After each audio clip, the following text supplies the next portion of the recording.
Hi friends, welcome to our channel RK Telugu multi vlogs.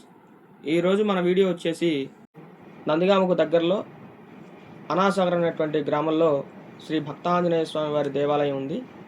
దేవాలయం యొక్క పూర్తి వీడియో మన ఛానల్లో పెట్టడం జరిగింది. వీడియో చూడాలనుకుంటే కింద డిస్క్రిప్షన్లో లింక్ ఇస్తాను, క్లిక్ చేసి మన ఛానల్ని విజిట్ చేయండి. జై శ్రీరామ్.